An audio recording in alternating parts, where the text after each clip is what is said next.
हरे कृष्णा माता जी, दंडवत प्रणाम। हरे कृष्णा जी, दंडवत प्रणाम। हरे कृष्णा।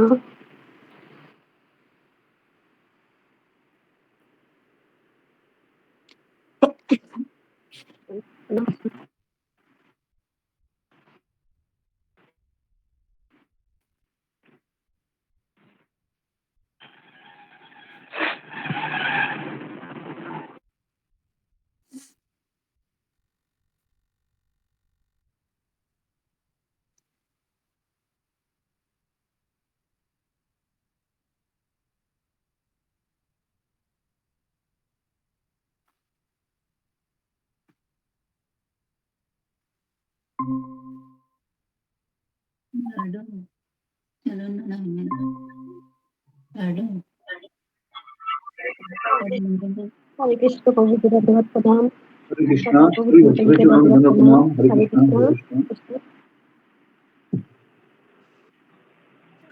हरे कृष्णा। सभी भक्तों को दंडवत प्रणाम। दोनों प्रणाम माता जी। हरे कृष्णा दोनों प्रणाम। और रामलला की प्रतिष्ठा दिवस की सबको बधाई हो। जी जी माता जी, सबको बधाई।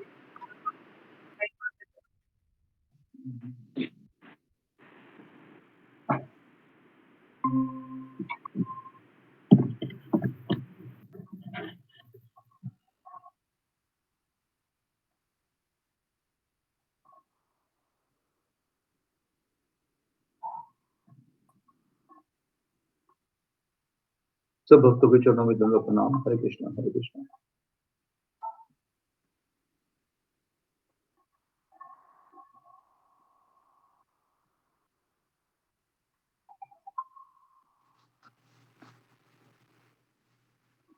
दुर्गा माता जी, दंडवत प्रणाम। हरे कृष्णा। हरे कृष्णा भगवान। हरे कृष्णा हरे कृष्णा। दंडवत प्रणाम। सभी भक्तों के चरणों में दंडवत प्रणाम। कृष्ण।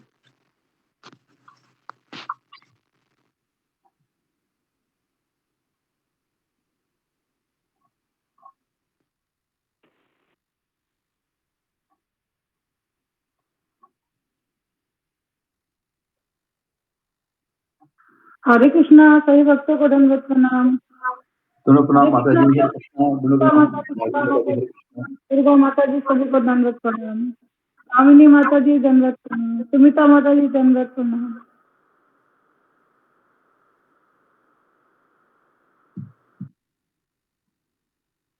हरे कृष्णा पूजा माता जी दंडवत प्रणाम।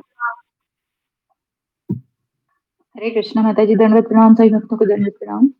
हरे कृष्णा प्रभु जी, दंडवत प्रणाम। दोनों प्रणाम माता जी। हरे कृष्णा हरे कृष्णा।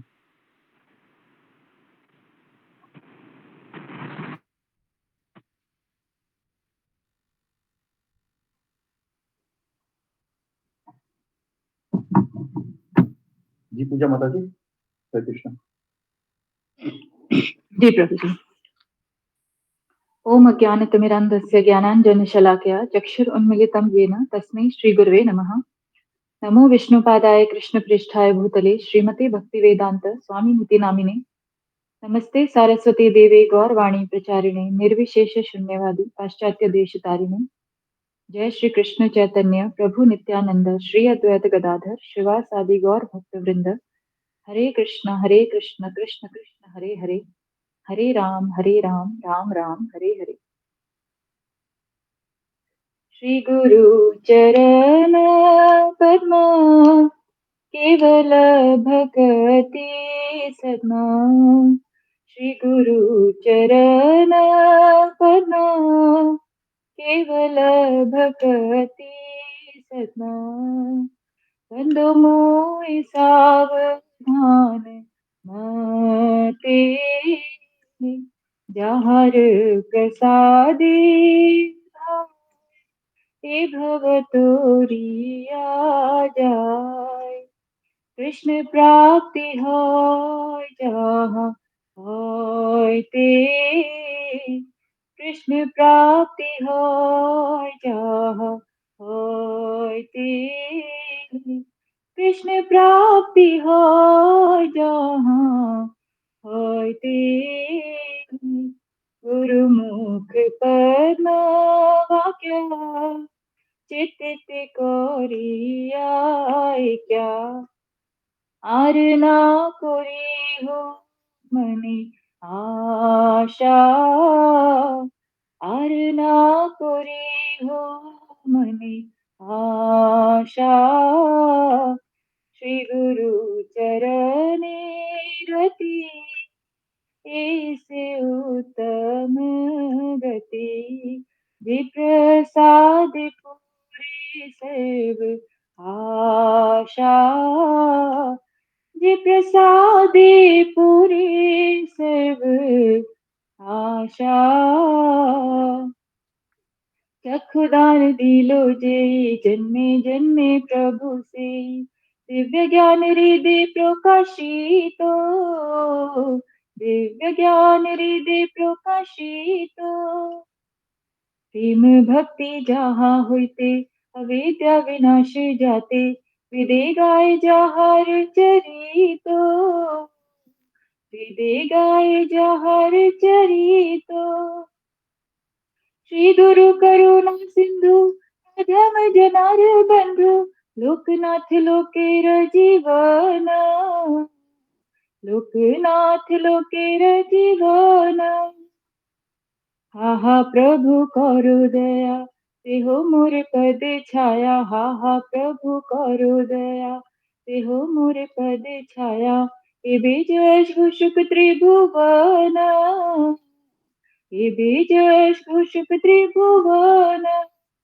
श्रीला प्रभुपाद पतित पावन जय गुरुदेव लोइलो शरण प्रभुपदाय प्रभुपदाय प्रभुपदाय जय प्रभुपदाय जय जय प्रभुपाद प्रभुपाद प्रभुपाद जय जय प्रभुपाद जय जय गुरुदेव गुरुदेव जय जय गुरुदेव निताय गौर हरि बोल हरि बोल निताय गौर हरि बोल निताय गौर हरि बोल हरि बोल निताय गौर हरि बोल। हरे कृष्णा। सभी भक्तों के चरणों में दंडवत प्रणाम। हरि बोल। बहुत सुंदर माता जी। हरे कृष्णा। सभी भक्तों के चरण में दंडवत प्रणाम। हरे कृष्ण माता जी हरे दंडवत कृष्णा दंडवत प्रणाम सभी को। हरि बोल हरे कृष्ण सभी माता जी हरे भक्तों कृष्णा। को सभी चरणों में भक्तों के चरण में दंडवत प्रणाम। दंडवत प्रणाम। सर्वभक्तों दंडवत प्रणाम। हरे कृष्णा सुप्रभु जी दंडवत प्रणाम। पूजा दंडवत प्रणाम। माता सभी भक्तों को दंडवत प्रणाम। हरे कृष्णा जी। पूजा माता जी कल के बारे में बताइए। जी प्रभु जी।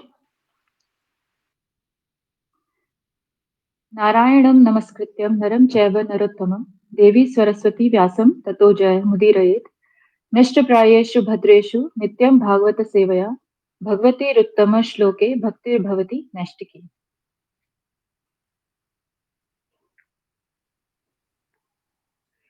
सबसे पहले तो श्रीला प्रभुपाद राधानाथ स्वामी महाराज जी और गुरु जी के चरणों में सादर प्रणाम करती हूँ।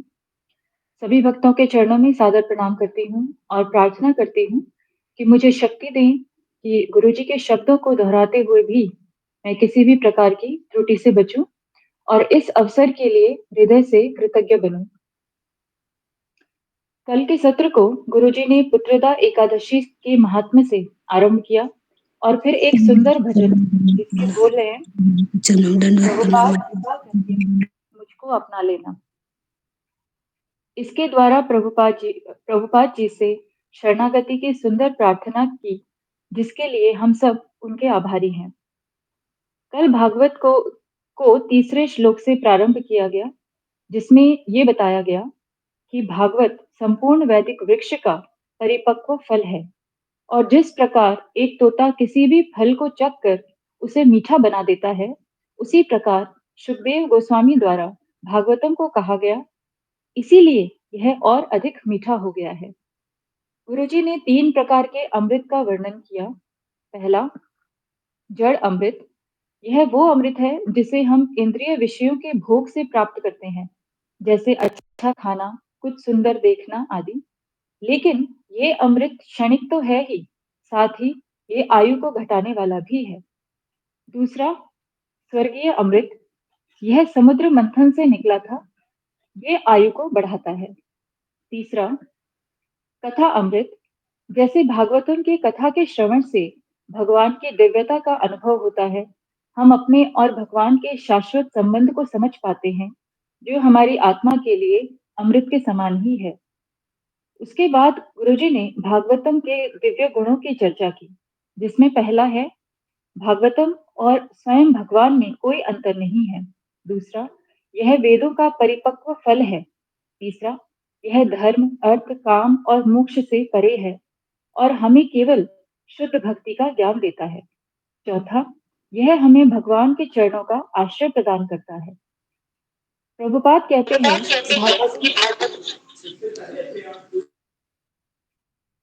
कहते हैं कि भागवतम को समझने के लिए धैर्य, विनम्रता और ध्यान की आवश्यकता होती है।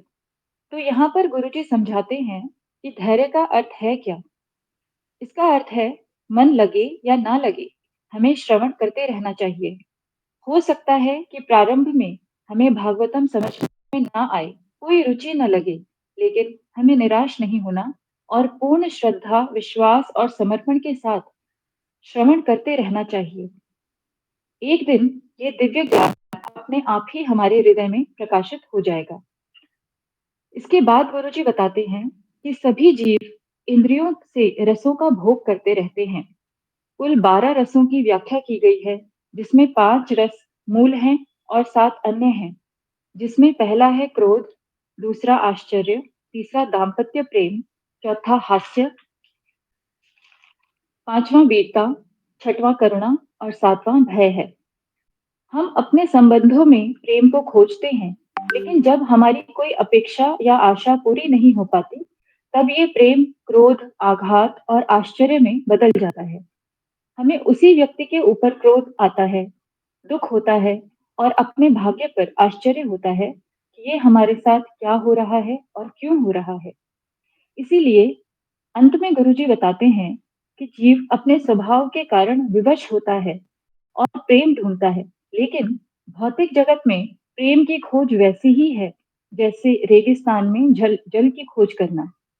इसलिए भौतिक जगत में हमें केवल अपने कर्तव्यों के पालन पर बल देना चाहिए और शुद्ध और निस्वार्थ प्रेम के लिए आध्यात्मिक जगत यानी भगवान, भक्त और से अपेक्षा करनी चाहिए। यदि हम प्रामाणिक और शुद्ध होंगे, तो हमें शुद्ध प्रेम यहाँ पर अवश्य मिलेगा। मैंने इतना ही लिखा है। धन्यवाद। हरे कृष्ण। बहुत सुंदर माता जी, धन्यवाद। हरे कृष्ण गुरु जी का भक्तों को चरणों में दंडवत प्रणाम। हरे कृष्णा। गुरु जी को दंडवत प्रणाम, से भक्तों को दंडवत प्रणाम। हरे कृष्णा प्रभु जी दंडवत प्रणाम। हरे दंडवत प्रणाम। प्रभु जी हरे कृष्ण गुरु जी दंडवत प्रणाम, सभी भक्तों के चरणों में दंडवत प्रणाम। प्रणाम। हरे कृष्ण सभी भक्तों को दंडवत प्रणाम। सभी भक्तों को दंडवत प्रणाम। अनाउंसमेंट करो।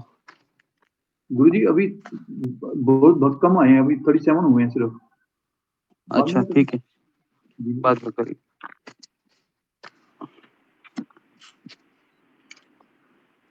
तो हम शुरू करते हैं। ओम अज्ञानतिमिरान्धस्य ज्ञानाञ्जनशलाकया चक्षुरुन्मीलितं येन तस्मै श्रीगुरुवे नमः। नमो विष्णुपादाय कृष्णप्रेष्ठाय भूतले श्रीमते भक्तिवेदान्त स्वामिन् इति नामिने। नमस्ते सरस्वती देवे गौरवाणी प्रचारिणे निर्विशेष शून्यवादी पाश्चात्य देश तारिणे एक करुणा सिंधु दीनबंधु जगतपते गोपेश गोपिका कांत राधा कांता नमोस्तुते।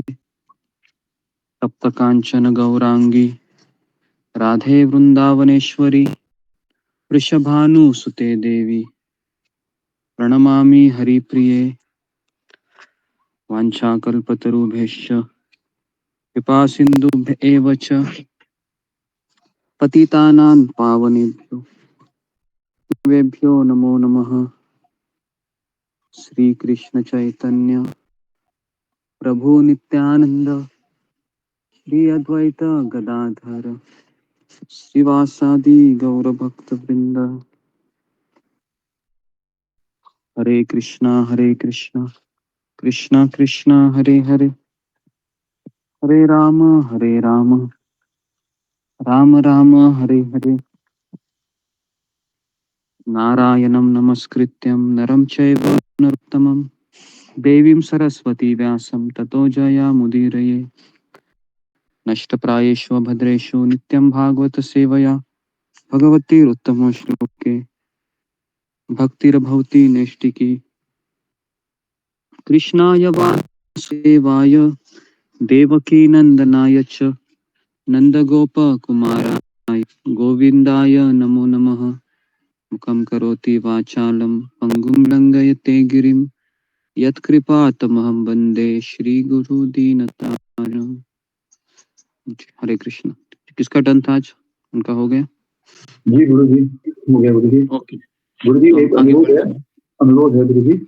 आज पावन दिवस है, श्री भगवान रामचंद्र जी अपने टेंट से निकलकर, जो हम लोग बद्ध जीवों ने, राक्षसों ने उन्हें टेंट में डाला था, अपने धाम में सुधार रहे हैं अपने मंदिर में।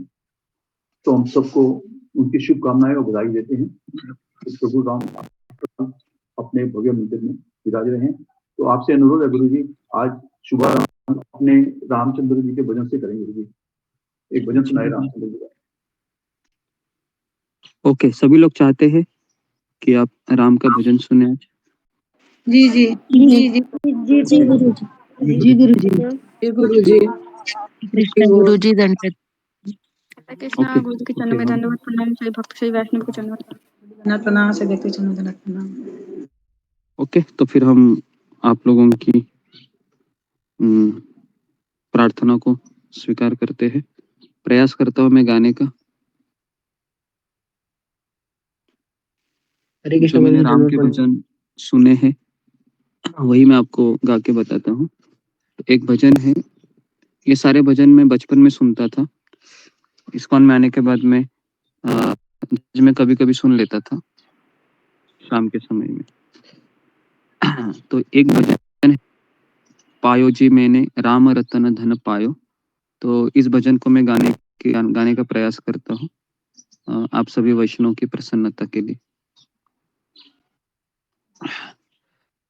तो आज बहुत अच्छा दिन भी है, 10 जनवरी, जिसकी पूरी भारत, मुझे लगता है पूरा संसार प्रतिष्ठा था। और मुझे ऐसा भी लगता है कि केवल विश्व के ही नहीं कि 14 लोगों के जो लोग हैं, जो ऋषि मुनि है, जो राम के भक्त है, ये सभी है आज के दिन की राह देख रहे होंगे। और हमारा भी परम सौभाग्य कि हम सभी लोग एक साथ हम इस दिन आकर प्रभु रामचंद्र की लीलाओं का हम पिछले कई दिनों से हम श्रवण कीर्तन कर रहे हैं। तो मैं भजन गाने की चेष्टा करता हूँ, फिर हम भागवतम के स्कंद में प्रवेश करेंगे। पायो जी मैंने राम रतन धन पायो, पायो जी मैंने राम रतन धन पायो। वस्तु अमोलिक दी मेरे सतगुरु, वस्तु अमोलिक दी मेरे सतगुरु, कृपा कर अपनायो, पायो जी मैंने कृपा कर अपनायो, पायो जी मैंने राम रतन धन पायो, पायो जी मैंने राम रतन धन पायो। तो ये जो पहला जो श्लोक है, ये जो अभी हमने गाया है, इसमें वह सतगुरु है, गुरु की महिमा का भी वर्णन कर रहे हैं तुलसीदास जी। और तुलसीदास हमको ये बताना चाह रहे हैं कि हम गुरु के माध्यम से हम राम जी के धन को पाया हूं मैं, है ना, इस तरीके से।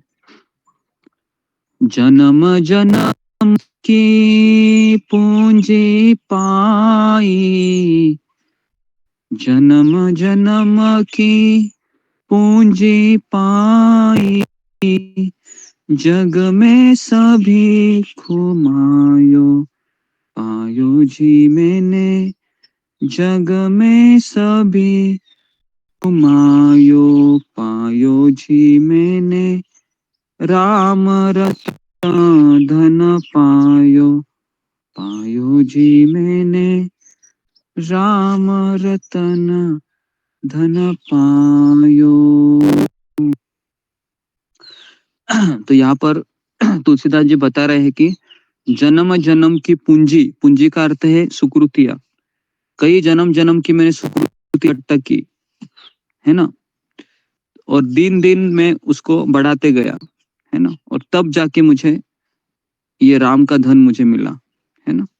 तो इस अज्ञा सुकृतिया का वर्णन तुलसीदास जी कर रहे हैं दूसरे श्लोक।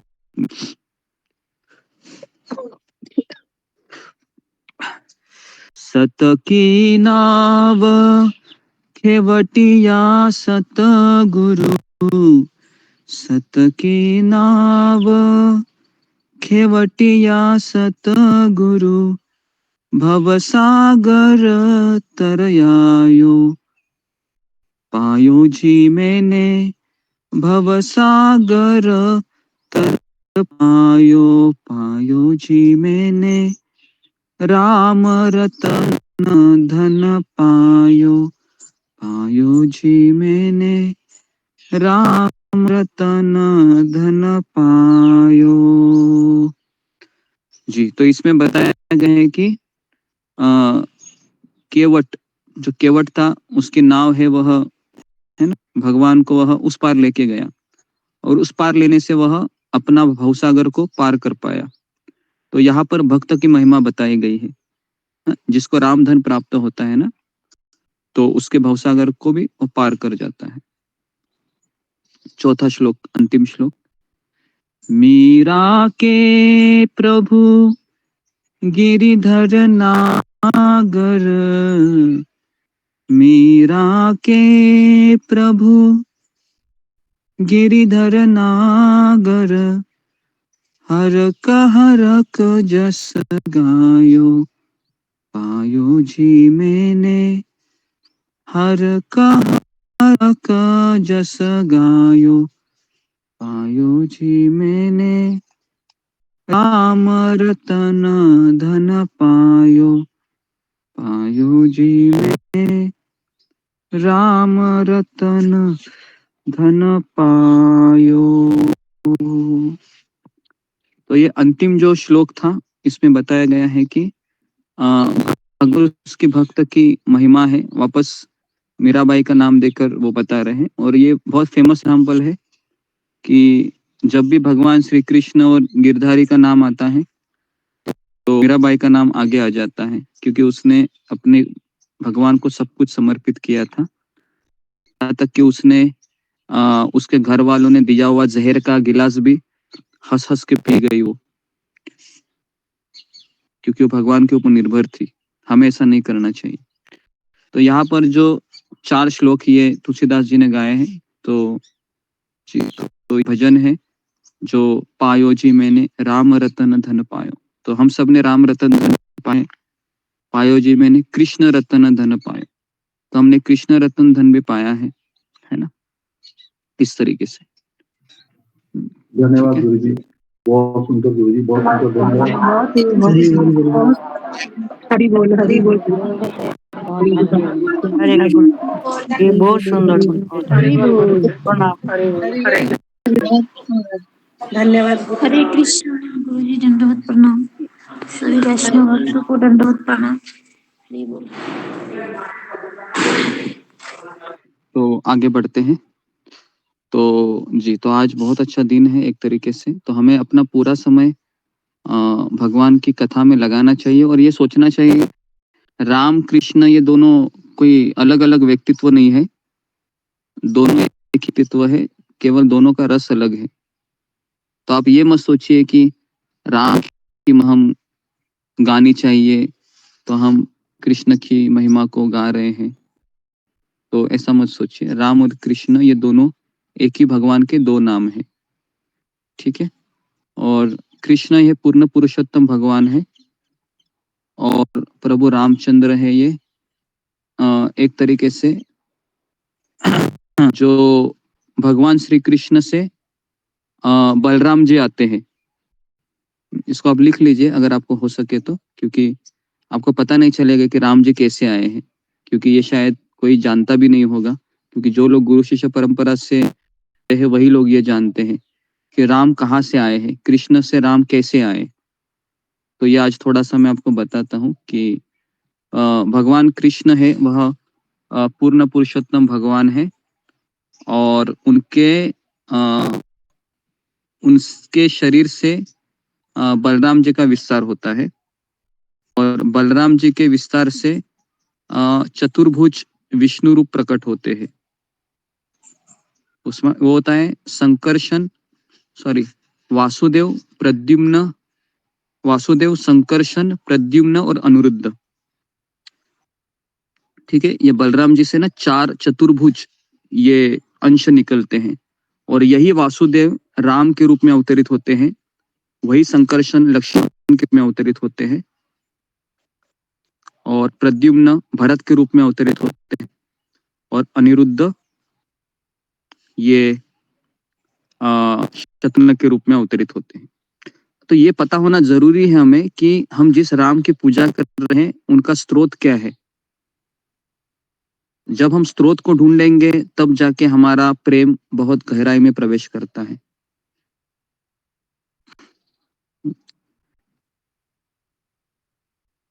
तो ठीक है, तो अभी हम भागवतम के स्कंद में प्रवेश करते हैं, है ना। जी, और हम दोपहर में हम रामायण की चर्चा करेंगे, है ना। जी जी, तो अनाउंसमेंट कीजिए अभी अशोक चावला प्रभु, फिर हम प्रवेश करते हैं। जी गुरु जी।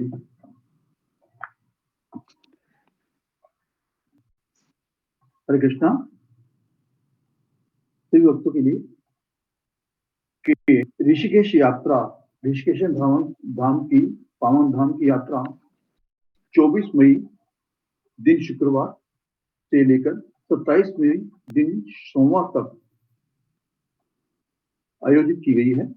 जो भी भक्त जन इसमें भाग लेना चाहते हैं, जाना चाहते हैं और जाना भी चाहिए। पावन धाम की यात्रा कभी कभी होती है तो भक्तों का संग मिलता है, गुरु आशीष मिलता है, दूसरे भक्तों का संग मिलता है, वो देखने का सौभाग्य मिलता है।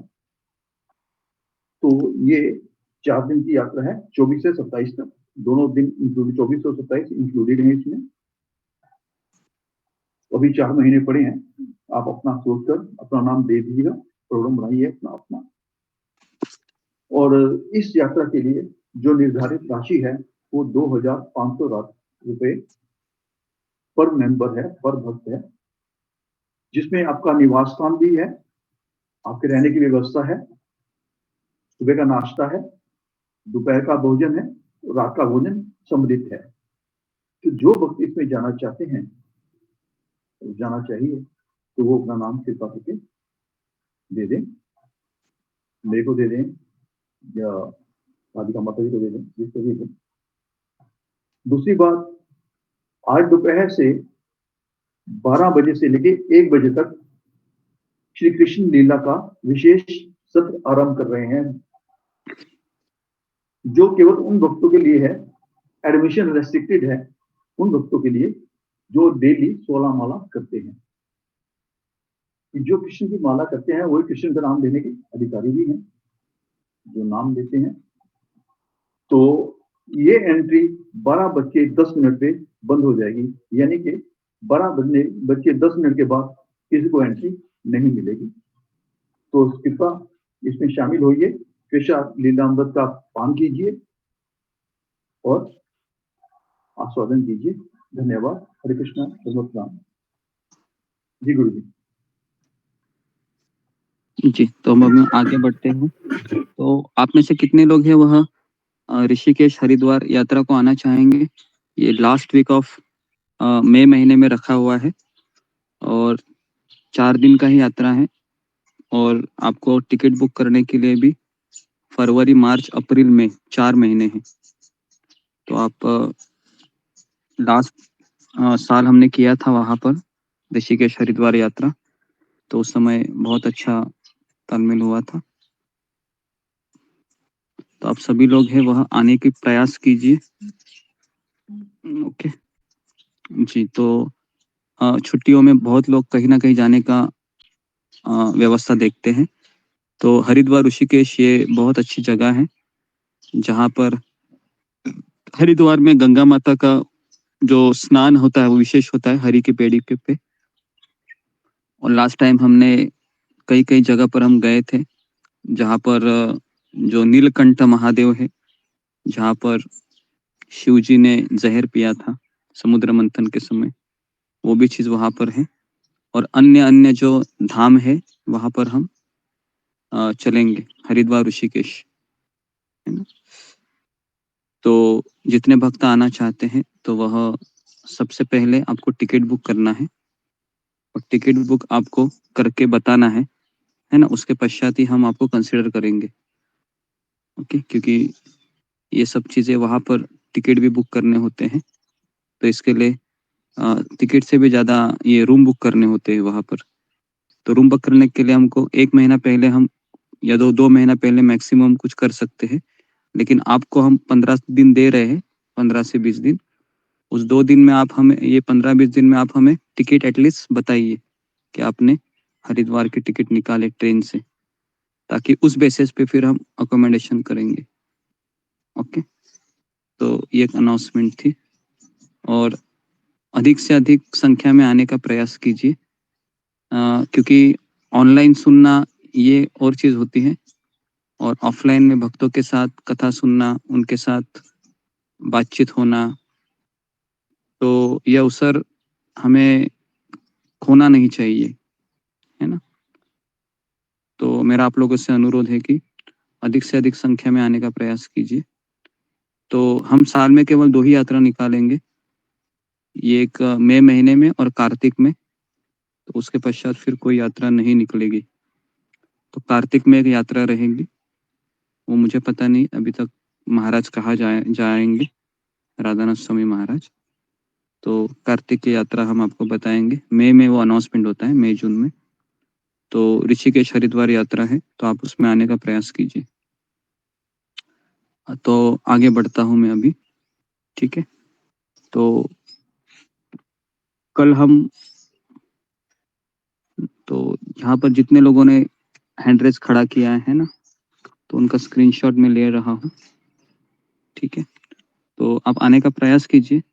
जिस तरह से जगन्नाथपुरी में कम से कम 40 भक्त आए थे, तो बहुत अच्छा यात्रा रहा वो। एक साथ मिलना भक्तों के साथ, एक साथ प्रसाद लेना, एक साथ कीर्तन करना, इसका अनुभव ही कुछ और होता है ना। तो इसके बारे में आप अपने परिवार वालों से बात करें, है ना। अगर उनको कुछ प्राइवेसी वगैरह चाहिए, ऐसा कुछ है, यात्रा में आने का है ना, तो उनको कहे कि 2 दिन है ये यात्रा, 2 से 4 दिन का यात्रा है। 4 दिन आपको केवल भक्तों के साथ रहना है, ठीक है।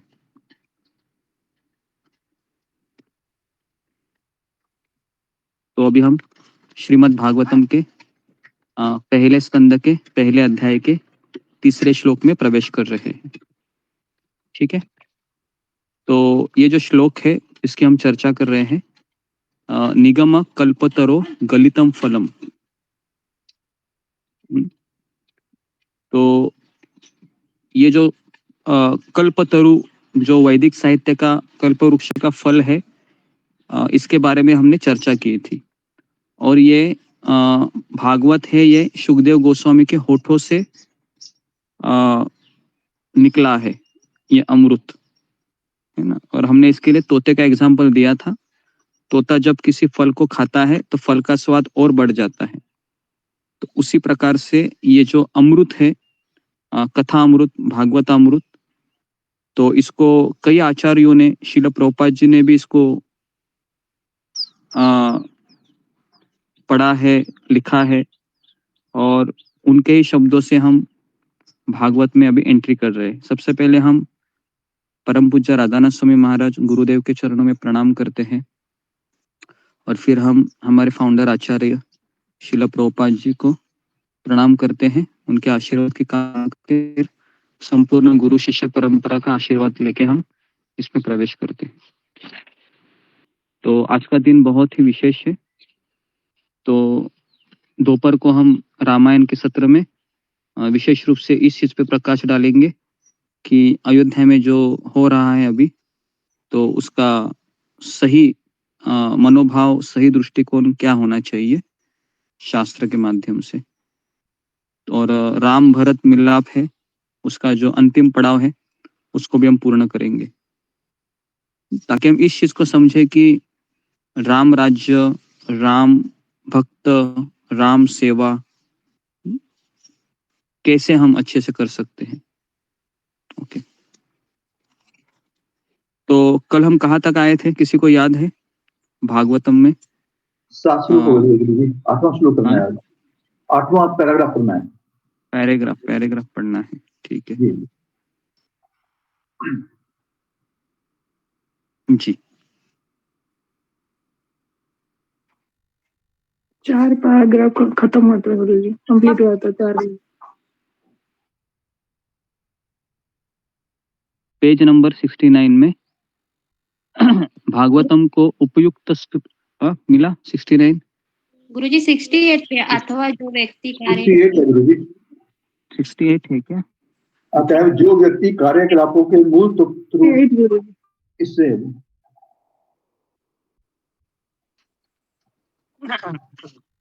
68 मुझे लगता है कि हमने किया था। इस श्लोक में यह निश्चित रूप से कहा गया है, ये आखिरी पड़ाव है ना? श्रुति मंत्र तो बोला था। अच्छा, श्रुति मंत्र, ओके ठीक है, मतलब मैं आगे चला गया। ओके, तो इसलिए श्रुति मंत्रों में पूर्ण पुरुषोत्तम भगवान को समस्त रसों का निर्झर स्रोत कहा गया है।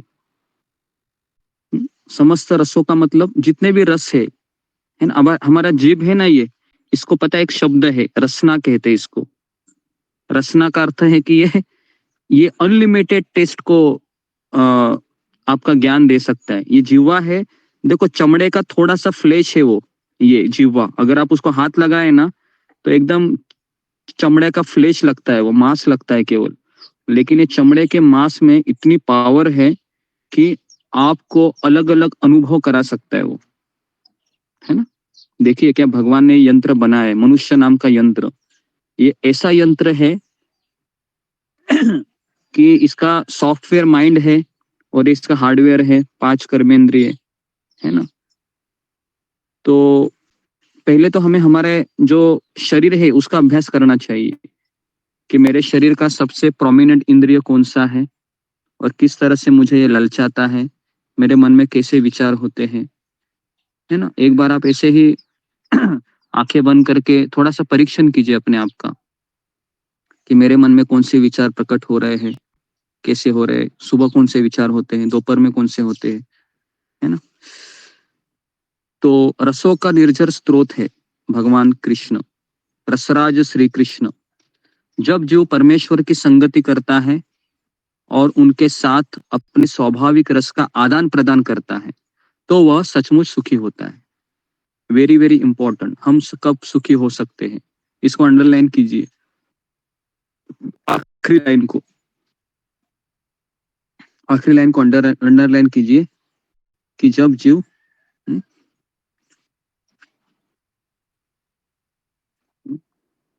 सब लोग अपने कैमरा को ऑन कीजिए और माइक को बंद कीजिए। ओके, तो सबने अंडरलाइन किया उसको।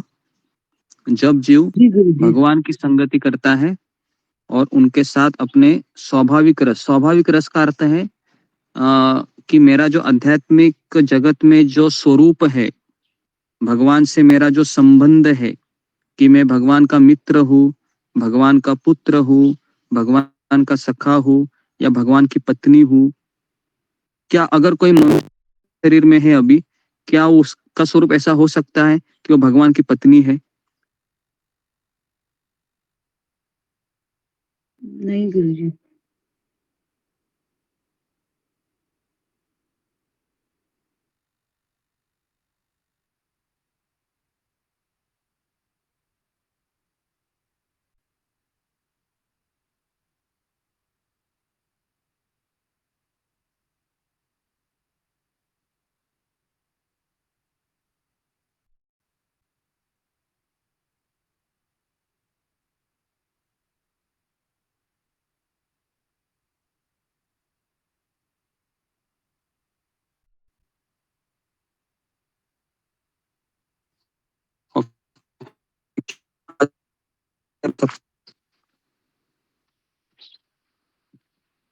ओके, हरे कृष्ण। तो मेरा ये सवाल है यहाँ पर कि अगर कोई इस शरीर में पुरुष के रूप में है, तो क्या उसका स्वरूप भगवान के पत्नी के रूप में हो सकता है या नहीं हो सकता है? फिंगर को रेज कीजिए।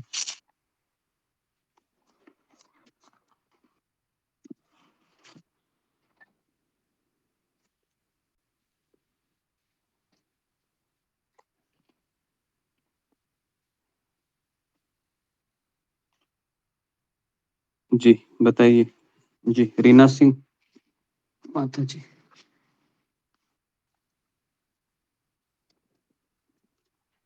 हरे कृष्णा गुरुदेव सही हो सकता है गुरुदेव, क्योंकि इसके संबंध में मुझे वो प्रसंग याद आ रहा है जब मीराबाई जो है कि श्रील जीव गोस्वामी से मिलने जाती हैं, तो वो कहते हैं कि जो है कि मैं किसी स्त्रियों से नहीं मिलता।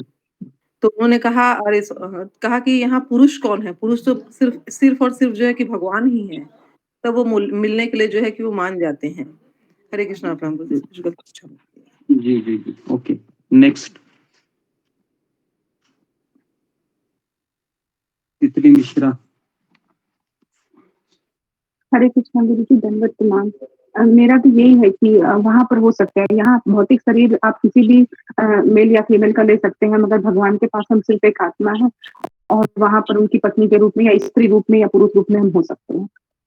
हरे कृष्णा गुरु जी, दंडवत प्रणाम। ओके, नेक्स्ट प्रवीणा। हरे कृष्णा गुरु जी, दंडवत प्रणाम।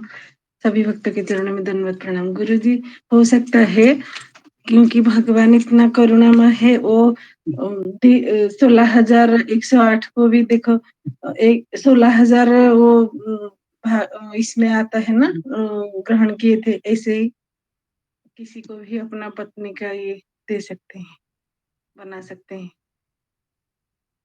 ओके ओके जी ठीक है। तो आपको समझ में आ रहा है कि अगर जैसा अगर कोई पुरुष है इस शरीर में,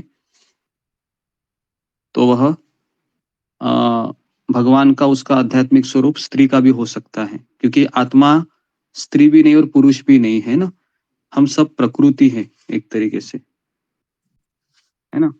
प्रकृति का अर्थ है कि हम स्त्री है, ठीक है जी। अगला पैराग्राफ अशोक चावला प्रभु पढ़िए। जी गुरु जी। अतः जो व्यक्ति कार्यकलापों के मूल तत्व रूप में इन विभिन्न रसों का पूर्ण ज्ञान प्राप्त कर लेता है, वही मूल रसों के शब्दीय स्वरूप को भौतिक जगत में प्रतिबिंबित होते हुए समझ सकता है।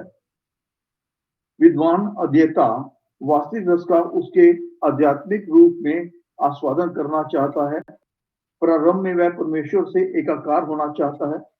इस प्रकार अल्पज्ञ अध्यात्मवादी विभिन्न रसों को जाने बिना परमात्मा से एकाकार होने के बोध से ऊपर नहीं जा पाते।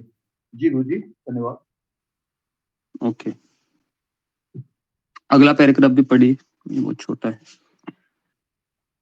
जी गुरु जी। इस श्लोक में यह निश्चित रूप से कहा गया है कि वह आध्यात्मिक रस जिसका आस्वादन मुक्त अवस्था में किया जाता है, श्रीमद् भागवतम के साहित्य में अनुभव किया जा सकता है, क्योंकि यह वैदिक ज्ञान का परिपक्व फल है।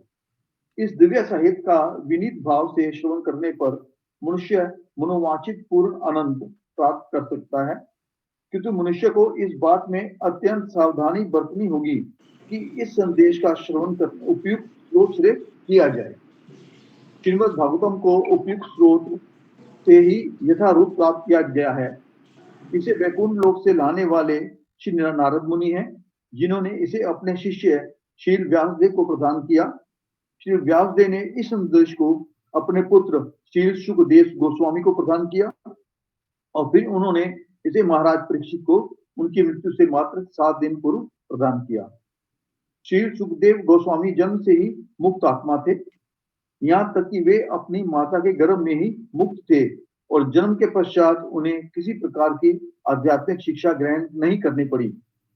जन्म के समय कोई भी व्यक्ति न तो लौकिक दृष्टि से और न ही आध्यात्मिक दृष्टि से कुशल होता है, किंतु पूर्ण रूप से मुक्त आत्मा होने के कारण श्री सुखदेव गोस्वामी को आध्यात्मिक साक्षात्कार के लिए किसी प्रकार की विकास विधि का अनुसरण नहीं करना पड़ा। अपितु ओके जी, तो यहाँ पर रुक जाओ। अच्छा चलो जी, तो अभी लाइट आ गई। एक्चुअली लाइट नहीं थी तो मुझे वो देखना पड़ता है।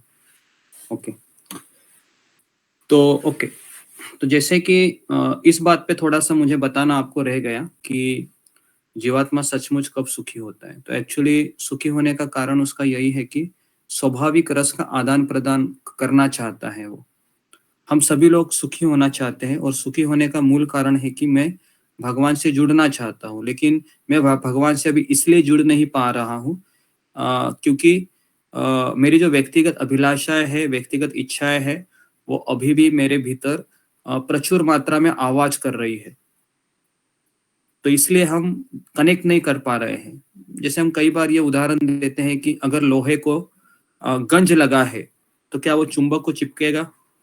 सिंपल एग्जाम्पल है कि नहीं चिपकेगा वो, आप कितना भी प्रयास कीजिए। तो हमारे मस्तिष्क को गंज लगा हुआ है कई सारे इंद्रिय तृप्ति का, तो इसलिए वो चिपकता ही नहीं है। हम बार बार माला लेते हाथ में, लेकिन चिपकता है क्या मन? नहीं चिपक रहा है। तो इसलिए हम सुखी नहीं हो पा रहे। हमको पता है यही फॉर्मूला है, लेकिन वो गंज निकल रहे हैं ना। और गंज निकलने का फॉर्मूला क्या है? सुबह 4 बजे उठकर जपा करो, उससे ही गंज निकलेगा। लेकिन वो भी हम करना चाहते हैं क्या? क्योंकि उसमें भी बहुत सारी परेशानियां हैं, क्योंकि सुबह की ठंड है ना, रात को लेट सोना है ना। तो रात को हमको लेट सोना भी नहीं चाहिए, जल्दी सोना चाहिए। कोई व्यक्ति अगर 4 घंटे का नींद लेकर भी अगर जपा में बैठता है तो ये ज्यादा समय काम नहीं करेगा। मैं आपको वापस बता रहा हूँ, है ना। कल ही मैंने एक प्रवचन सुना है कि 4 घंटे अगर आप नींद लेके सुबह 4 बजे उठते हो, आपका जवान बॉडी है, इसके लिए वो सपोर्ट करेगा, लेकिन बुढ़ापा होने के बाद आपका शरीर सपोर्ट नहीं करेगा। कम से कम आपको 6 से 6.5 घंटा नींद लेना ही चाहिए। अगर आपकी नींद कवर नहीं हो रही है, दोपहर में आप कवर करो उसको। नहीं तो क्या होगा पता है? अभी आप सेशन में 4 साल, 5 साल, 6 साल आओगे भी, लेकिन बाद में आपका बॉडी सपोर्ट नहीं करेगा। आपको डॉक्टर की दवाई लेनी पड़ेगी फिर, और डॉक्टर बोलेगा कि हेवी मेडिसिन है, इससे आपको नींद ज्यादा आएगी, आप उठ नहीं सकते हो, और फिर आप चाहते हुए भी आप नहीं आ सकते हो। तो इसलिए मेरा आप लोगों से विनम्र प्रार्थना है, अपने शरीर का ध्यान रखिए। शरीर का ध्यान रखना बहुत जरूरी है। हम षड गोस्वामी है क्या कि हम 1 घंटा 2 घंटा सो और बाद में आ जाओ? क्या हम रघुनाथ दास गोस्वामी जैसा 2 बूंद छाछ लेकर जीवित रह सकते हैं? नहीं। क्या हम हरिदास ठाकुर के जैसे दिन रात माला कर सकते हैं? नहीं। तो हमें ये चीज को समझना चाहिए कि हमें स्टेप बाय स्टेप भगवान की तरफ बढ़ना है। 6 घंटा नींद ले लीजिए, है ना। गोस्वामी मत बनिए, हमें गोस्वामी नहीं बनना है, हमें साधक बनना है जो गुरु की आज्ञा का पालन कर सकता है। ओके। तो श्रुति मंत्र बताते हैं कि प्रत्येक जीव का एक स्वाभाविक स्वरूप होता है, जिससे भगवान के साथ एक विशिष्ट प्रकार के रस का आदान प्रदान होता है। ओके। तो इस चीज को समझना बहुत जरूरी है कि हर एक जीव का स्वरूप है। यहाँ पर जितने भी लोग आते हैं 80-85 जो भी है, सबका आध्यात्मिक स्वरूप है। आप जिनके साथ रह रहे हैं ना, आपका पति है, आपके बच्चे, उनका भी आध्यात्मिक स्वरूप है। आपके दीवार पे जो छिपकली दिख रही है ना आपको, या कॉकरोच दिख रहा है, उसका भी आध्यात्मिक स्वरूप है। सबका आध्यात्मिक स्वरूप है। यहाँ पर हम ये शरीर ले रहे हैं, इसका ये अर्थ नहीं है कि यही मेरा स्वरूप है। ये मेरा स्वरूप नहीं है, ये तो झूठा स्वरूप है ना। आईने में जो हम देख रहे हैं वो हमारा 50 या 60 साल का स्वरूप है, हमारा शाश्वत स्वरूप नहीं है। हमारा शाश्वत स्वरूप बहुत सुंदर है, पता है। जब आपको दिखाया जाएगा आपका ओरिजिनल स्वरूप, तो आपको आश्चर्य होगा कि क्या ये मैं हूं। समझ में आ रहा है? क्योंकि हमारा आध्यात्मिक स्वरूप अलग ही है, सच्चिद आनंद में। अच्छा लगता है ना, क्योंकि हम आईना में जब देखते हैं अपने आप को कि क्या ये मेरा शरीर है ना, बराबर है। तो पहले मैं कितना सुंदर था, पहले मैं कितनी सुंदर थी, अभी ये क्या हो रहा है मेरे शरीर को, है ना। तो आप घबराइए मत, आपका स्वरूप बहुत सुंदर है, लेकिन कहाँ पर है वो? आध्यात्मिक जगत में है, यहाँ पर नहीं है ना? जी। तो केवल मुक्त अवस्था में ही इस रूप का अनुभव कर सकते हैं, है ना। मुझे लगता है मैंने लिया था, पता नहीं। तो भौतिक जगत में रस का अनुभव विकृत रूप में होता है। विकृत रूप मतलब, जैसे अगर प्रभुपाद ने बताया ना, कोई लड़का लड़की से प्रेम करता है और लड़की मना करती है ना, तो लड़का क्या करता है? लड़का बोलता है कि ये मेरी नहीं बनी तो किसी की नहीं बनेगी, है ना। पता है ना आपको, फिर वो केस हुआ था, मैंने आपको स्टोरी बताया था ना, किस तरह से वो एसिड फेंकता है फिर लेडी के ऊपर, और किस तरह से फिर वो पूरा उसका मुंह जल जाता है। तो इस तरीके के लोग होते हैं, इसको कहते हैं विकृत स्वरूप, है ना। इसको कहते हैं भौतिक जगत में उसी रस का, जो रस है ना, उसका विकृत स्वरूप इस तरीके से होता है। क्योंकि हम जीवात्मा है ना, तो भगवान का ही, भगवान में जितने जो रस है वो हम में भी है। तो हम भी चाहते हैं कि हमसे कोई प्रेम करे, बराबर कि नहीं? सब लोग चाहते हैं कि नहीं कि मुझसे कोई प्रेम करे? सभी लोग चाहते हैं, ये नेचुरल है।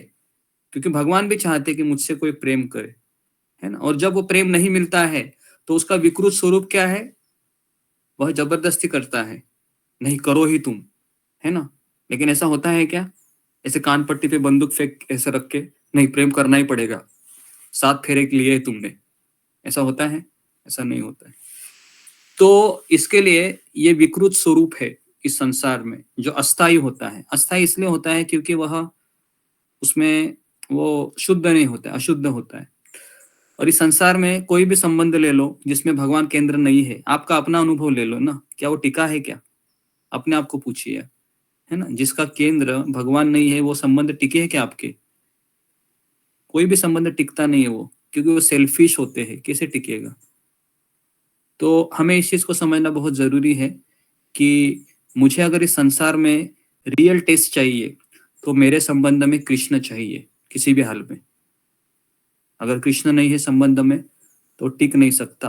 और आप टिकाने की कितनी भी कोशिश करें, वो टूट जाएगा, खट करके ऐसे ब्रेक हो जाएगा संबंध। तो इस प्रकार भौतिक जगत में रस का प्रदर्शन रौद्र मतलब क्रोध के रूप में होता है, क्रोध होता है ना। कलयुग में मुझे ऐसा लगता है ऐसा कोई घर नहीं है जिसके घर में सुबह सुबह क्रोध नहीं होता होगा। क्योंकि जैसे हम सुबह उठते हैं, अपेक्षाएं इतनी प्रचुर मात्रा में हमारे मन में प्रवेश करती है कि कुछ ना कुछ कॉन्फ्लिक्ट हो ही जाता है। अतएव जो व्यक्ति कार्यकलापों के मूल तत्व रूप इन विभिन्न रसों का पूर्ण ज्ञान प्राप्त कर लेता है, वही मूल रसों के छद्म स्वरूपों को भौतिक जगत में प्रतिबिंबित होते समझ सकता है। जी, तो बहुत जरूरी है कि ज्ञान प्राप्त कर लेना। तो आज ही राधानाथ स्वामी महाराज कह रहे थे कि जब मैं 1971 को वृंदावन गया था, तो मैं यमुना के किनारे पे जब रह रहा था ना, तो वहां पर एक मौनी बाबा रह रहे थे। मौनी बाबा मतलब कुछ बोलते नहीं है वो, लेकिन वो महाराज कह रहे इतने प्रकांड पंडित थे वो, उनको अंग्रेजी भी इतनी आती थी कि उनके पास एक चौक था और एक ब्लैक बोर्ड रहता था, है ना। तो महाराज जब उनके पास चले गए तो महाराज ने अंग्रेजी में कुछ पूछा, लेकिन वो बोलते नहीं है, हमेशा मौन रहते। कुछ बोलना है तो वो क्या करते थे, चौक लेते थे और ऐसे लिखते थे, है ना। तो उन्होंने पहला शब्द लिखा आई एम क्रेजी, ऐसा लिखा। आई एम क्रेजी मतलब मैं पागल हूं, है ना। फिर उसने पोंछ दिया, ऐसे रफ किया, और फिर महाराज ने उनकी तरफ देखा, है ना, इशारे से, लेकिन उन्होंने फिर वापस लिखा do you think I am crazy. तो उन्होंने महाराज को सवाल पूछा, क्या आप सोचते हो कि मैं पागल हूं, क्योंकि पूरे वृंदावन के लोग मुझे पागल समझते हैं। अभी महाराज सोचने लगे कि अगर मैं हाँ कहूंगा तो अपराध होगा, और ना कहूंगा तो भी अपराध होगा, तो मैं क्या कहूं। तो महाराज ने कहा कि मैंने कहा कि मुझे नहीं पता कि आप पागल है कि नहीं, ऐसे महाराज ने कहा। और फिर उसने पोंछ दिया वो, है ना, do you think I am crazy, और वापस उसने लिखा if you live in Vrindavan then you will also become crazy. समझ में है। तो उन्होंने लिखा कि तुम भी वृंदावन में रहोगे तो तुम भी पागल हो जाओगे। तो महाराज समझ गए कि यहाँ पर रहने के बाद क्या होता है ना। तो महाराज वहां पर ये बताना चाह रहे थे प्रवचन में कि ऐसे कई लोग हैं वृंदावन में जो रहते हैं, प्रकांड पंडित है, सारा ज्ञान है, लेकिन बोलते नहीं है, क्योंकि उनको लगता है बोलने से क्या होगा पता है, बोलने से फंस जाऊंगा मैं, बराबर है ना, फंस जाऊंगा। क्योंकि बोलने से ही भावनाओं का आदान प्रदान होता है ना। क्या लगता है आपको, आप जब बात करेंगे तभी तो आदान प्रदान होता है इमोशन का। बोलेंगे ही नहीं, चुप रहेंगे, मान लो पति पत्नी का शादी हो गया, दोनों कभी बोले ही नहीं जिंदगी भर, है ना, 1 साल बोले नहीं, तो क्या दोनों में प्रेम बढ़ेगा ही नहीं। तो इसके लिए वो मौनी बाबा सोच रहे थे कि मैं ऐसे ही चुप रहूंगा, इससे बात नहीं करूंगा। लेकिन महाराज कह रहे थे कोई इतने बड़ा प्रकांड पंडित थे वो, तो उनको पूरा ज्ञान था शास्त्रों का।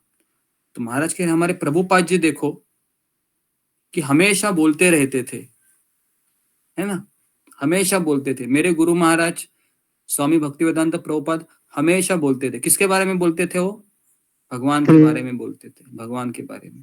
तो हमें मौनी बाबा बनना है क्या, हमें मौनी बाबा नहीं बनना है। जितना बोलना है बोलते रहिए भगवान के बारे में, है ना। मुंह थक जाएगा, पानी पी लीजिए, वापस शुरू कीजिए बोलना, है ना। तो प्रभुपाद जी ऐसे ही थे। प्रभुपाद जी सुबह उठने से रात तक बोलते ही थे, है ना। ओके, तो इसके लिए मूल रसों के छन्न स्वरूपों को भौतिक जगत में प्रतिबिंबित होते समझा सकता है। तो इस संसार में जो हम अनुभव कर रहे हैं, ये एक्चुअली भगवान के जो 12 रस है ना, जो हमने कल चर्चा की थी, 5 प्राइमरी रस और 7 सेकेंडरी रस, ये 12 रसों का यहाँ पर प्रतिबिंब है, परछाई है। लेकिन हम क्या कर रहे हैं, परछाइयों को हम क्या समझ रहे हैं, यही असली है। समझ, वही हमारा प्रॉब्लम है।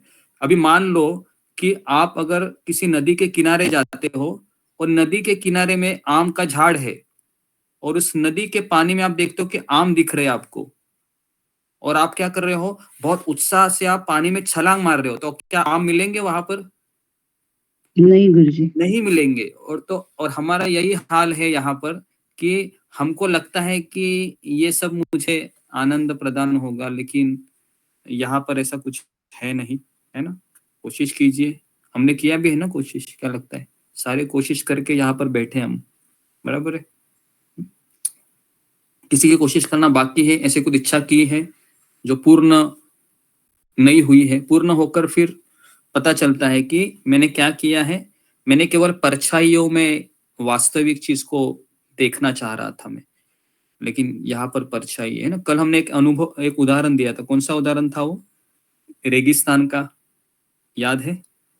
रेगिस्तान में अगर पानी की खोज करेंगे, कितना भी आप उसको, है ना, अगर आप गरम रेती को लेंगे और इसको जोर से ऐसे प्रेस करेंगे, कॉम्प्रेस, तो क्या उसमें कुछ निकलेगा, ऐसे पानी तेल कुछ नहीं निकलेगा, है ना, कितना भी आप जोर लगाइए। तो वैसे संसार, कितना भी जोर लगा कर भी कुछ नहीं मिलेगा यहाँ पर। कितना सब सुनने के बाद भी मन बोलता है कुछ तो मिलेगा ना, क्या लगता है? इतना सुनने के बाद भी लगता है कि कहीं ना कहीं किसी दिन यह आदमी बदल जाएगा और फिर मुझे सुख मिलेगा। तो इस तरीके से विद्वान अध्येता वास्तविक रस का उसके आध्यात्मिक रूप में आस्वादन करना चाहता है ना। तो बहुत जरूरी है इस चीज को समझना कि वास्तविक रस का हम सब आस्वादन करना चाहते हैं। तो प्रारंभ में वह परमेश्वर से एकाकार होना चाहता है। कौन मुझे बताएगा कि भगवान से एकाकार होने का अर्थ क्या है? फिंगर को रेज कीजिए।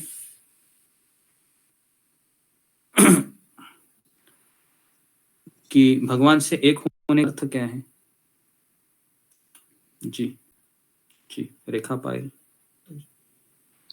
हरे कृष्णा गुरुजी, दंडवत प्रणाम। भगवान से एकाकार का मतलब है गुरुजी जैसे आत्मा का परमात्मा से मिलना, ये हम इसमें हम समझ सकते हैं। हरे कृष्णा गुरुजी, दंडवत प्रणाम।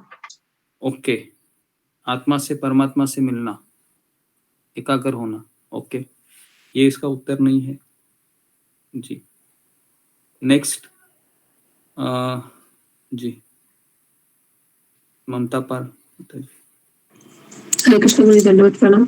गुरुजी क्षमा चाहती हूँ अगर भूला तो। मुझे लगता है कि भगवान से एकाकार होना मतलब जैसे कि भगवान की कथा, भगवान की प्रेममयी जो कथा है और जो भजन कीर्तन है उसमें डूब जाना, मतलब तो वो भी भगवान के साथ हम एकाकारी हो जाए ना उनके प्रेम से।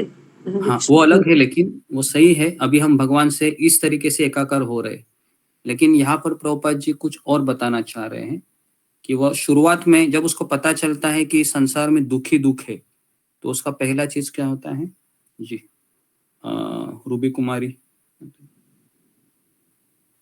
हरे कृष्ण गुरुजी, धन्यवाद प्रणाम। गुरुजी मतलब कि वहां पर ध्यान, भगवान के ऊपर ध्यान केंद्रित करना, ध्यान लगाना। भगवान के ऊपर ध्यान केंद्रित करना नहीं होता है।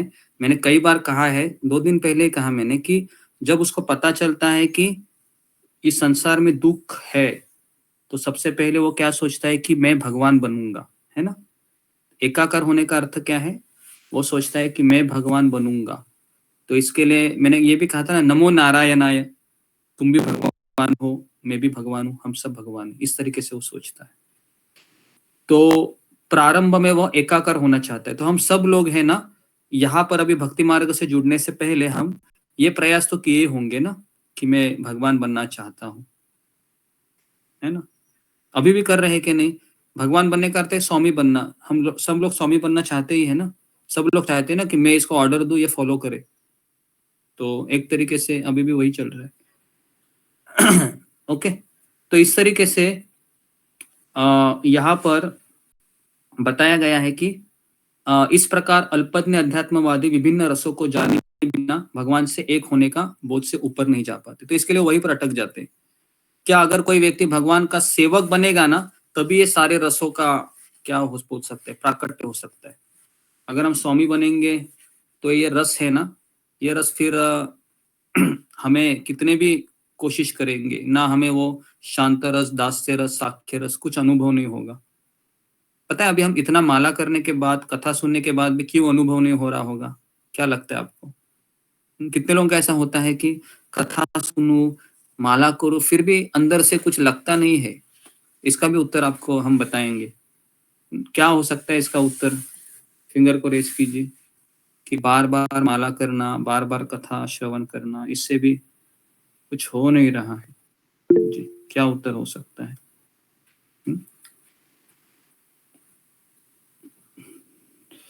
जी अंजू शर्मा जी, प्रयास कीजिए, ऐसे ही चुप बट मीठी, है ना। गौरी राठौड़ जी। हरे कृष्णा गुरुजी, धन्यवाद प्रणाम। तो बार बार माला करते हैं, बार बार कथा सुनते हैं, फिर भी हमारी मतलब श्रद्धा में कमी होती है और हमारा अभी भी फेथ कम होता है। इस वजह से हम लोग मतलब उसमें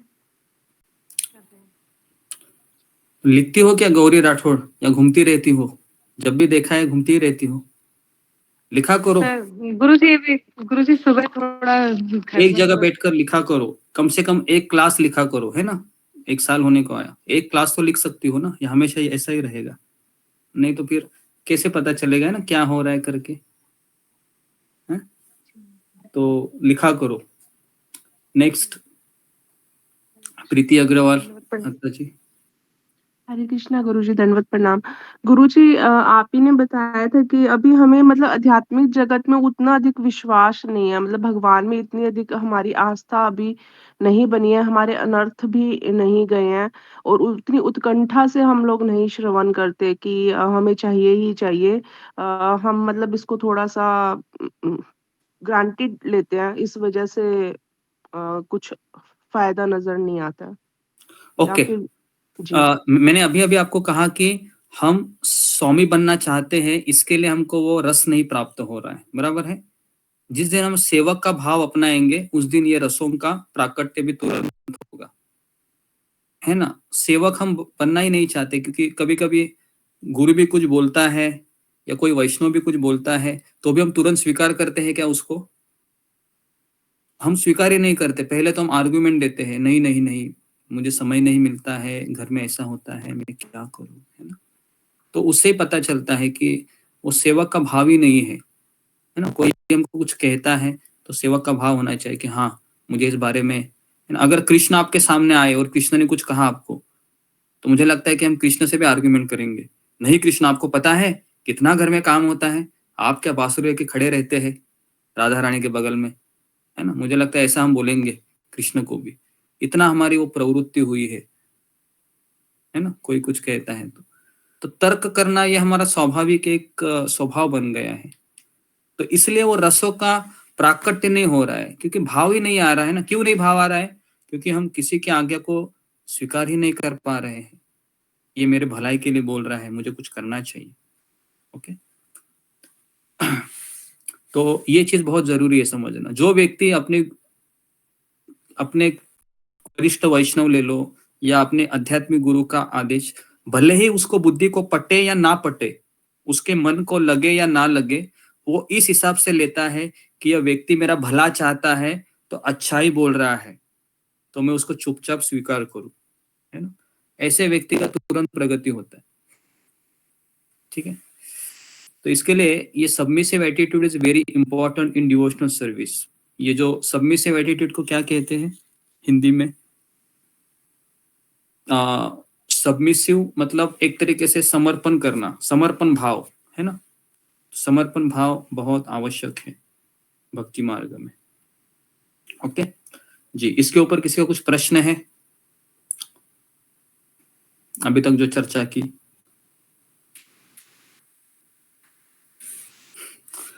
सबको समझ में आ रहा है तो फिर मैं आगे बढ़ता हूं। ओके, किसी का कुछ प्रश्न नहीं है तो मैं आगे बढ़ता हूं।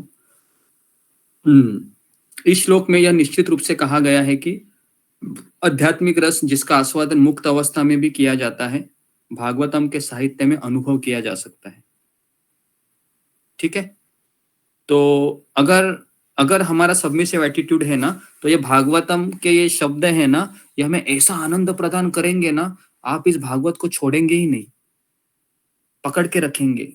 ये मेरा अपना अनुभव है। जब मैं जहाज में था तो पढ़ता पढ़ता रहता था, तो ऐसा लगता था कि बस पढ़ते ही जाओ पढ़ते ही जाओ। प्रभुपाद जी बात कर रहे हैं मुझसे, ऐसा लगता था, है ना। प्रभुपाद के शब्द ऐसे हैं कि ऐसा लगता है कि प्रभुपाद जी हमसे बात कर रहे हैं, अगर आप पढ़ेंगे तो भागवतम के साहित्य में अनुभव किया जा सकता है, क्योंकि यह वैदिक ज्ञान का परिपक्व फल है।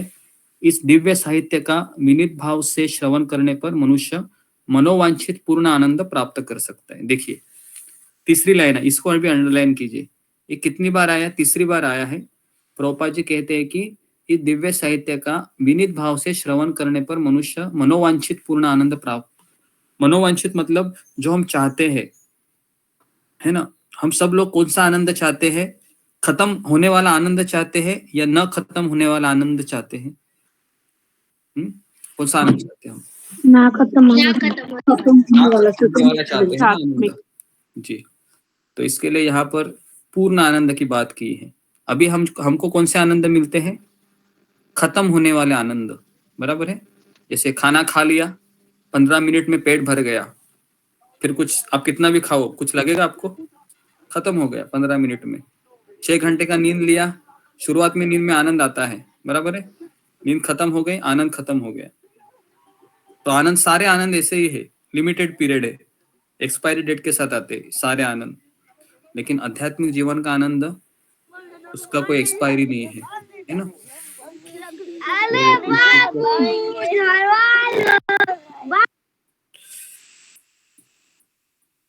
तो इस तरीके से मनुष्य को इस बात में अत्यंत सावधानी बरतनी होगी कि संदेश का श्रवण उपयुक्त स्रोत से किया जाए। इसको अंडरलाइन कीजिए, वेरी वेरी इंपॉर्टेंट है। प्रभुपाद जी बोल रहे हैं अत्यंत सावधानी बरतनी होगी कि संदेश का श्रवण उपयुक्त स्रोत से किया जाए। इसका तात्पर्य क्या है, कौन बताएगा? फिंगर को रेज कीजिए। क्या प्रभुपाद जी हमें बताना चाह रहे हैं इस वाक्य से हमें, है ना जी? रीना सिंह।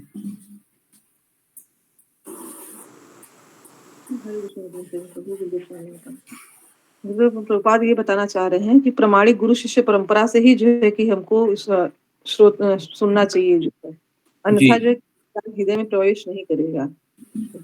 जी जी जी, तो ये समझना बहुत जरूरी है कि हमें ऐसे स्रोत से सुनना चाहिए जो इस्कॉन का दीक्षित भक्त है, कम से कम, है ना, उससे ही सुनना चाहिए। लेकिन प्रॉब्लम पता है क्या है, हम यूट्यूब में सबसे सुनते हैं। प्रभुपाद ही लिखते हैं, अभी मैं नहीं बता रहा हूँ, प्रभुपाद स्वयं लिखते हैं कि मनुष्य को इस बात में अत्यंत सावधानी बरतनी होगी कि वो कहाँ से सुन रहा है वो, क्योंकि ये जो कथा का जो आदान प्रदान होता है ना, ये सही स्रोत से होना चाहिए, तब जाके वह आनंद का अनुभव मिलता है। नहीं तो अगर आप भागवत सप्ताह बैठोगे, जैसे यूट्यूब में कई कथा खा रहे हैं, लेकिन उनका कोई गुरु शिष्य परंपरा नहीं है। अगर आप वो बोलेंगे तो कहेंगे कि हाँ मेरे गुरु ये थे, उनके गुरु कौन है? तो बोलेंगे वो थे, उनके गुरु कौन है वो पता नहीं मुझे, उनके गुरु वो भी मुझे पता नहीं है। तो हमारा ऐसा नहीं है, बराबर है। अगर आप भगवत गीता के पहला अध्याय के वो जो आखिरी पेज में देखेंगे ना, तो पूरे 15 आचार्यों के नाम है। जैसे कृष्ण ने ब्रह्मा जी को ज्ञान दिया, ब्रह्मा जी ने फिर किसको दिया? ब्रह्मा जी ने नारद मुनि को दिया, नारद मुनि ने व्यासदेव को दिया, व्यासदेव जी ने मध्वाचार्य को दिया, है ना। तो इस तरीके से ये गुरु परंपरा प्रभुपाद जी तक आई है, बराबर है। तो इसलिए हम इस परंपरा का आश्रय लिए हैं। लेकिन आजकल कोई भी भागवत कथा करता है तो आप उनको कहिए कि आपके गुरु परंपरा बताइए हमें जो कृष्ण से चली आ रही है, कुछ तो पूछिए उनको, तब जाके वह उपयुक्त स्रोत माना जा सकता है। तो ओके, तो इसे वैकुंठ लोक से लाने वाले नारद मुनि है, और जिन्होंने इसे अपने शिष्य व्यासदेव को प्रदान किया है। श्रील व्यासदेव ने इस संदेश को अपने पुत्र शुकदेव गोस्वामी को प्रदान किया, और फिर उन्होंने इसे महाराज परीक्षित को उनकी मृत्यु से मात्र 7 दिन पूर्व प्रदान किया। तो क्या इसके पहले भागवत थी क्या नहीं संसार में? परीक्षित महाराज को बताने से पूर्व भागवतम थी या नहीं थी? थी। भागवतम ये शाश्वत ज्ञान है ना। ऐसा नहीं कि किसी ने इसको मैन्युफैक्चर किया तभी आ गया। ये जो ज्ञान है ना, ये ज्ञान कैसे प्राप्त होता है ये भी मैं आपको बता रहा हूँ। ये ज्ञान सेवा के माध्यम से प्रवेश होता है। अगर आप भागवतम ऐसे ही बैठेंगे और किसी वैष्णव की सेवा नहीं होगी आपसे, बिलीव में आप भागवतम केवल पढ़ेंगे लेकिन अंदर प्रवेश ही नहीं कर पाएंगे। और ये मैंने अपने उदाहरण से भी आपको कहा था कि मैंने 10 साल कभी भागवत लेके मैं बैठा नहीं, ना गीता लेके बैठता था, लेकिन समझ में नहीं आता था, छोड़ देता था मैं। और बाद में मुझे पता चला कि 10 साल 12 साल के बाद कि मुझे इच्छा हो रही है प्रभुपाद की किताबें अच्छे से पढ़ने की, तब जाके मैं समझ में आया कि मैंने तो इतनी तीव्र इच्छा नहीं की थी।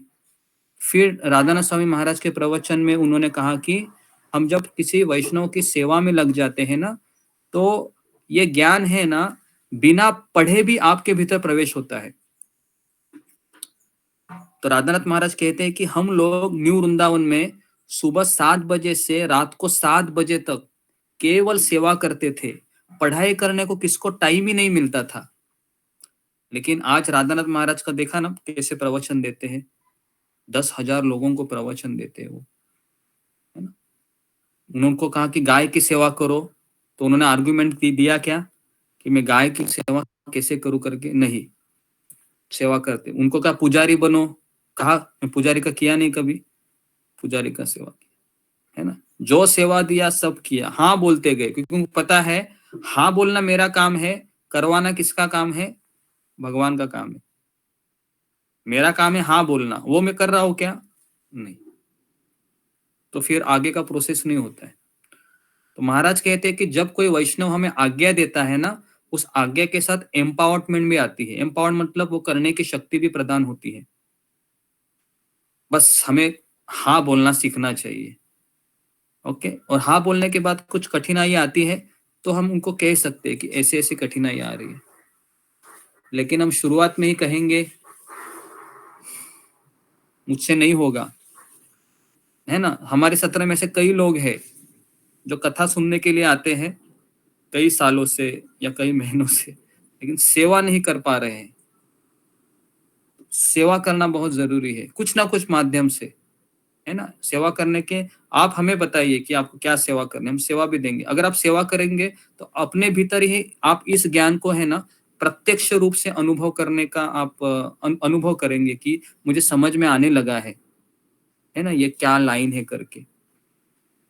तो ये बात है। ओके, तो सुखदेव गोस्वामी जन्म से मुक्तात्मा थे, यहाँ तक कि वे अपनी माता के गर्भ में ही मुक्त थे। जन्म के पश्चात उन्हें किसी प्रकार की आध्यात्मिक शिक्षा ग्रहण नहीं करनी पड़ी, क्योंकि वो कौन थे? सुखदेव गोस्वामी राधा रानी के तोते थे ना, जो हमने आपको कथा बताई थी एक बार। कैलाश में वो तोता है ना, जो जब शिव जी पार्वती को वो कथा सुना रहे थे ना, अमर कथा, उस समय वो जो पैरट है वो हुंकार दे रहा था ना, याद है ना, मैंने बताई थी वो कथा। हुंकार, पार्वती तो सो गई लेकिन वो तोता हुंकार दे रहा था, हाँ हाँ हाँ हाँ करके। और फिर शिव जी उसके पीछे लगते हैं, तो फिर वो तोता किसका आश्रय लेता है? व्यासदेव जी की पत्नी का आश्रय लेता है। ठीक है, तो ये स्वभाव से मुक्तात्मा थे, एक तरीके से भागवत पहले से पढ़े थे। तो जन्म के समय कोई भी व्यक्ति न तो लौकिक दृष्टि से और न ही आध्यात्मिक दृष्टि से कुशल होता है। हम में से कोई भी व्यक्ति ऐसा है क्या कि माता के गर्भ से निकलने के बाद ये क्लेम करता है कि मुझे गीता आती है, भागवत आती है, मैं मुक्त आत्मा हूं? नहीं, हम सब लोग अज्ञान में ही जन्म लिए हैं, बराबर है। तो किंतु पूर्ण रूप से मुक्त आत्मा होने के कारण सुखदेव गोस्वामी को आध्यात्मिक साक्षात्कार के लिए किसी प्रकार की विकास की विधि का अनुसरण नहीं करना पड़ा, अपितु तीनों गुणों से पूर्ण रूप से मुक्त पद पर स्थित रहकर भी वे भगवान के दिव्य रस के प्रति आकर्षित हो गए। कौन सा वो श्लोक था? सुखदेव गोस्वामी तो छोड़कर चले गए, जैसे बाहर आ गए, फिर व्यासदेव जी ने अपने शिष्यों को भेजा और उन्होंने इस श्लोक को सुना। कौन सा वो श्लोक था? अहो अहो बकियम स्तनकालकूटम, है ना, कि भगवान इतने महान है कि उनको मारने वाली जो पूतना है उसको उन्होंने गोलोक वृंदावन में धात्री का स्थान दिया। तो उनको लगा कि इतना महान कौन है भाई, मारने वाले को भी अपना धाम देता है। तो भगवान की लीला से आकर्षित हो गए और इस तरीके से उन्होंने जो निराकार दृष्टिकोण था वो छोड़ दिया, और इस तरीके से वह दिव्य रस का आस्वादन तभी संभव हो सकता है ना। तो इस पैराग्राफ को हमने क्लियर किया। तो कल और भी एक बड़ा पैराग्राफ है जिसमें कल भगवान रासलीला के बारे में थोड़ा सा बताएंगे प्रभुपाद जी की क्यों हमें वो सुनना नहीं चाहिए। ठीक है, तो यहाँ पर मैं रुकता हूँ। किसी कुछ प्रश्न है तो आप बता सकते हैं, जो भी हमने आज चर्चा की उसके ऊपर। जी, किसी का प्रश्न है?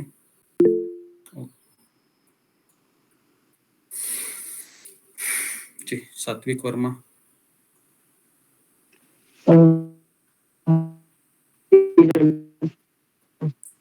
आवाज नहीं आ रहा है।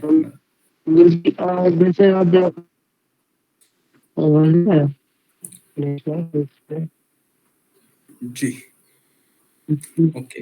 रूही एंगल। हरे कृष्णा गुरुजी, धन्यवाद प्रणाम। सब भक्तों को धन्यवाद प्रणाम। गुरुजी, मैं अपनी माला के बारे में पूछना चाहती थी कि मेरी माला ना बहुत ज्यादा कम हो रही है, लेट हो जाती है, मतलब दूर नहीं होना चाहती। गुरुजी, क्या करूं मैं? माला के बारे में मैं वापस कह रहा हूँ कि हमें किसी ना किसी प्रकार से हमें माला हमारी पूर्ण होनी ही चाहिए। अगर आपने 2 दिन से ज्यादा माला आपकी 16 से 14 होती है, 16 से 10 होती है, 16 से 8 होती है, उसके बाद 8 से वापस 16 करना बहुत मुश्किल हो जाता है। तो मैं आपको वापस कह रहा हूँ, किसी ना किसी तरीके से अपनी माला करने की कोशिश कीजिए। आप खाना मत खाइए, सोइए मत, अपना माला कीजिए, क्योंकि माला नहीं करेंगे तो वो जो अनुभव हमने लिया था भक्ति में शुरुआत के दिनों में, वो सब चला जाता है, वो भाव भी चला जाता है, और हम एकदम भिखारी हो जाते हैं उन चीजों में, कि क्योंकि माला होना ये हमारा लाइफ लाइन है। प्रभुपाद कहते हैं कि जो व्यक्ति 16 माला नहीं करेगा उसका पतन निश्चित है, कभी ना कभी उसका पतन तो होना ही है, फिर वो चला जाएगा भक्ति से। तो मैं नहीं चाहता हूँ कि आप में से कोई भी इस सत्संग को छोड़कर चले जाए, क्योंकि यहाँ पर एक क्वालिफिकेशन है सत्संग को बनाए रखने का। हमें प्रभुपाद जी ने जो बताया है वो मिनिमम करना ही है, 16 माला का जप, और उसको बनाए रखने के लिए नियमित रूप से भक्तों का संग। ये नहीं करेंगे तो, क्योंकि हम ऐसा कार्य कर रहे हैं जो इस संसार के विरुद्ध है, बराबर है ना?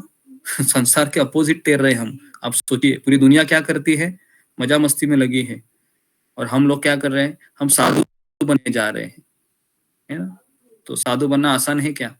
साधु बनना आसान नहीं है, बहुत अपने आप को रोकना पड़ता है, ना बोलना पड़ता है, कहाँ कहाँ ना बोलना पड़ता है, अपनी इच्छाओं को दबाना पड़ता है ना? अपने कर्तव्य को एडजस्ट करना पड़ता है, कृष्ण को हाँ बोलना पड़ता है, माया को ना बोलना पड़ता है। ये एक एक क्षण का हमारा परीक्षा होता है, कभी कभी 1 मिनट का होता है, डेली का ये होता है।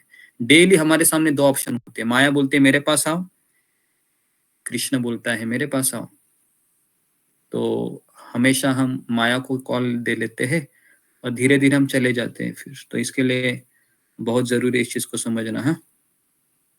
मीनू मित्तल जी, ओके। और किसी का प्रश्न? अशोक चावला प्रभु जी गुरु जी, आज गुरु जी 12 बजे कृष्ण लीला की क्लास होगी जी। कृष्ण लीला का क्लास का मैं इसलिए अटेम्प्ट कर रहा हूँ, 12 से 1 मुझे खाली समय होता है, तो लेकिन उस क्लास में हम वही बता रहे हैं कि हम केवल लिमिटेड लोगों को ही लेंगे जो 16 माला करते हैं, क्योंकि हमारे जो गीता का क्लास उसमें होता है, ये कॉमन क्लास। तो अगर कोई आना भी चाहते हैं तो उसमें आप कृपया करके 16 माला पूर्ण है तो ही आप कृपया करके आइए, है ना? और आप ऐसा मत सोचिए कि ये पक्षपात है या पार्शियलिटी है, थोड़ा सा सिंसियरिटी हमको दिखानी चाहिए, है ना? 16 माला करने वालों को थोड़ा सा हम कृष्ण लीला में, हम जो पहला जो श्लोका है ना, सॉरी पहला अध्याय है दशम स्कंद का, वहां से हम शुरू करेंगे। और उसमें जितने भी कृष्ण की लीलाएं हैं, चाणूर है, उसके बाद फिर शिशुपाल का वध है ना, जो हमने एक बार लिया था, आपको याद है, जन्माष्टमी के समय, है ना? रुक्मिणी का स्वयंवर लिया था, द्रौपदी का हमने रानियों के साथ वार्तालाप का लिया था। तो ऐसे कम से कम 100 स्टोरी है उसमें। तो मैं सोच रहा था कि ये 100 स्टोरी अभी कवर होनी चाहिए कृष्ण लीला की। तो 12 से 1 एक अच्छा अवसर है कि, लेकिन उसमें मैं इस तरह से आपको एक्सप्लेन नहीं करूंगा, मैं एक लाइन पढ़ूंगा, है ना? और पढ़ने के बाद फिर हम ऐसे ही बताऊंगा मैं कि, है ना, कृष्ण किस तरह से लीला करते हैं, है ना, इस तरीके से। तो हम किताबों में से उसमें से पढ़ेंगे, ताकि मेरा और आपका भी भगवान कृष्ण के प्रति आकर्षण भी बढ़ना चाहिए, क्योंकि हम भागवत में फिलोसॉफी डिस्कस कर रहे हैं, और हम अभी रामायण की हम चर्चा कर रहे हैं, लेकिन कल रामायण खत्म हो जाएगा हमारा, फिर हम गीता में वापस आएंगे। तो इसलिए हमें कृष्ण के स्वरूप का भी ध्यान होना चाहिए। तो इसलिए मैंने सोचा कि भगवान कृष्ण की लीलाओं को भी हमको ध्यान में रखना चाहिए। ठीक है, तो इसके आप, अगर आपके पास समय है तो आप आ जाइए, मुझे 4, 5, 10 कोई कितने भी हो तो भी चलेगा, ऐसा नहीं कि मुझे उस क्लास में संख्या ही चाहिए, क्योंकि सुबह के भागवत क्लास में भी अच्छे खासे लोग होते हैं, है ना, 80, 85, 90 तक, और गीता क्लास में भी 90 लोग होते ही है वैसे, 80, 90। तो ये जो क्लास है उसमें थोड़ा सा हम थोड़ा रिस्ट्रिक्शन रहेगा, 12, 5, 12, 10 को हम बंद करेंगे लिंक को, तो फिर आप अंदर भी नहीं आ सकते, आपको उसमें रहना है। और जिसका जो काम कर रहे होंगे वो कृपया करके मत आइए, है ना, आपको उसमें बैठना होगा, पूरा ही क्लास सुनना होगा, है ना, ताकि आपको भी उसका लाभ हो भगवान कृष्ण लीला का। ठीक है, तो आप आना चाहते हैं तो आ जाइए। मैं तो चाहता हूँ कि आप कृष्ण के बारे में और पढ़े, है ना, और स्वरूप विचार करे, कृष्ण की लीला में डूब जाए, इस तरीके से। ठीक है, ओके। तो यहाँ पर मैं रुकता हूँ। आप सबका बहुत बहुत धन्यवाद। शिला प्रभुपाद की जय, गुरुदेव की जय, श्रीमद् हरे कृष्ण गुरु जी माता जी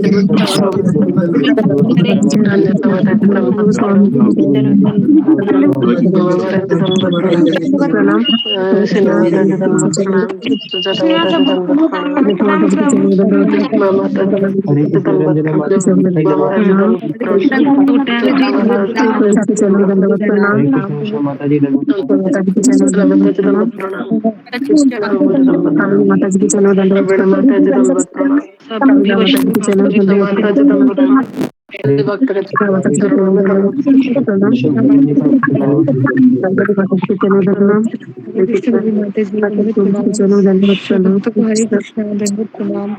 माता जी की चलो दंडवत प्रणाम। हरे कृष्ण प्रभु जी उषा माता जी की चलो दंडवत प्रणाम। शीला माता जी की चलो दंडवत प्रणाम। हरे कृष्ण गुरु जी कामिनी माता जी की चलो दंडवत। सभी भक्तों को दंडवत प्रणाम। दंडवत प्रणाम प्रभु जी। हरे कृष्ण। अंजलि माता जी की चलो दंडवत प्रणाम। प्रभु जी की चलो दंडवत प्रणाम। ममता माता जी की चलो दंडवत प्रणाम। भक्तों को चलो में दंडवत प्रणाम।